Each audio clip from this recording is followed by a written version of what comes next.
Hello again, everybody. Welcome to a RedRaiders.com pregame show brought to you by University Medical Center.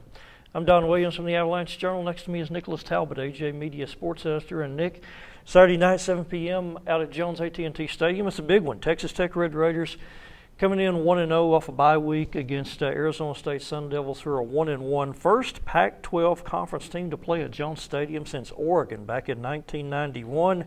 There's your Don Williams fact of the day. Yeah, I was at that game too. Arizona State, though, it's interesting. Arizona State is kind of the team in the frying pan this week. Texas Tech, as I wrote earlier this week, kind of pushed the wolf away from the door a little bit with that 56-10 victory against Eastern Washington. But man, it's hot with Todd Graham out there at Arizona State this past, really since the season started. Right, and he started off well over there in Arizona State, and you know they won 10 games, I believe, one season, 9 another season. No, it's 10 both. It was 10 win seasons. 10 win seasons, and all of a sudden the bottom has dropped out. They finished last season with 8 straight losses. They did get a win, but as our friend Carlos Silva likes to point out, they beat a very poor New Mexico State team. And then they lost to San Diego State. So it's been a very, very down period these last 10 games for Arizona State. But they do have some good things they bring to the table, Don. We're going to break down some of those matchups. What do you think are going to be the most key things that Texas Tech's going to have to do to kind of win this game, especially on the offensive side of the ball? Well, when Texas Tech has the ball, I think the one thing is you try to build on what you saw in the opener. Nick Shimonek really looked very comfortable in that his first collegiate start. We all know Texas Tech didn't get off to a real fast start, punted the first 3 times it had the football, but then the offense scored touchdowns the next 7 series, and Nick Shimonek completed first 14 passes, 23 out of the first 24. And it was a very good first game for him.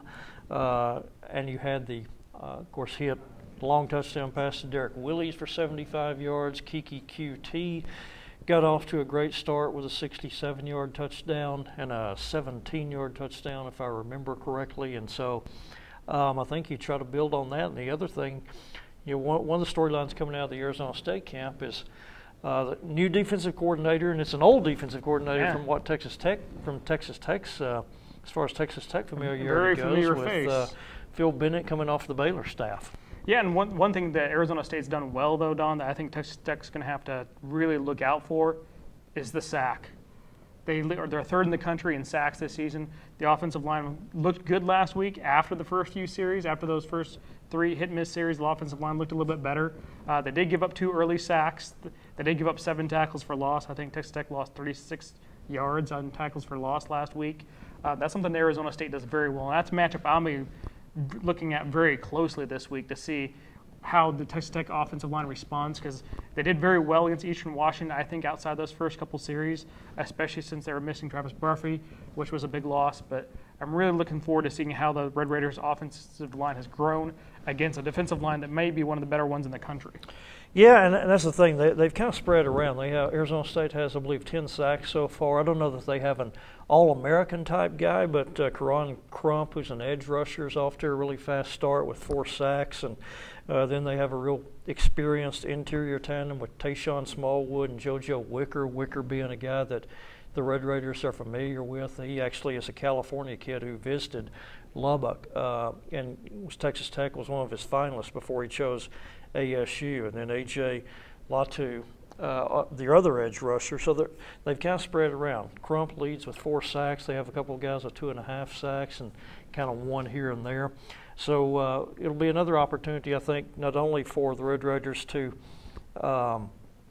see how effective they can be in the passing game and maybe slow the pass rush down with some rushing. And you saw some good signs out of the run game for Tech in week 1. Yeah, you did see some good signs, and I think one thing that they've done well, was like you were saying, Arizona State kind of spreads it out their sacks. Texas Tech really spreads it out with their running game. They have Justin Stockton, they have Nisby back there, they have Trey King back there. They were all very effective last week, and Kingsbury said he's going to kind of, weighing that down a little bit as the season goes and kind of go with the best rusher. And I'd even mentioned Marcus Felton. So they have 4 good running backs that could really, see who kind of breaks loose. And I think that's one advantage they have, is especially against an Arizona State team that hasn't stopped the well. Considering they have such a good sack artist, they haven't really stopped the run this well. So I think Texas Tech can really come out there if they can establish that run game, they can kind of gain an advantage on that defensive line and not kind of help out the Texas Tech offensive line and as a result. Flip it over to the other side of the ball when Arizona State has the football. I think one of the interesting things to watch is coming out of the first couple of games, Arizona State, some of their big-name skill position players have been a little bit banged up. I think Kalen Ballage came out of a game at one point. DeMario Richard, who was a 1,000-yard rusher year before last, had only carried one time this year. Reports out of Phoenix this week are that he is supposed to be okay and full go going into this game, and he actually had 100 yards last year in addition to the huge game that Ballage had against Texas Tech. Then on the from the receiving corps, John Humphrey, a young man that had 7 catches, 123 yards against the New Mexico State. He's supposed to be, according to Todd Graham, questionable for this week. He's a kid from Houston that signed originally with Oklahoma, then transferred to ASU. But it sounds like for the most part that most of their key people are supposed to be ready again, with the exception of Humphrey listed as questionable. But one of the things that kind of strikes me and interests me the most is we talked about Arizona State's ability to get sacks on defense. They've also given up a ton of sacks. A ton. Offensively, they're one of the worst in the country so far at allowing sacks. I think they're actually the worst, aren't they? Maybe 128th the worst. or something like that. I think they've given up 12, and the thing that kind of strikes me there is Manny Wilkins, when we watched him last year, didn't seem to be like an immobile quarterback, so that's either he's holding the ball too long or the offensive line's just been porous. And so, Nick, we've talked about throughout the offseason, will Texas Tech's pass rush be better?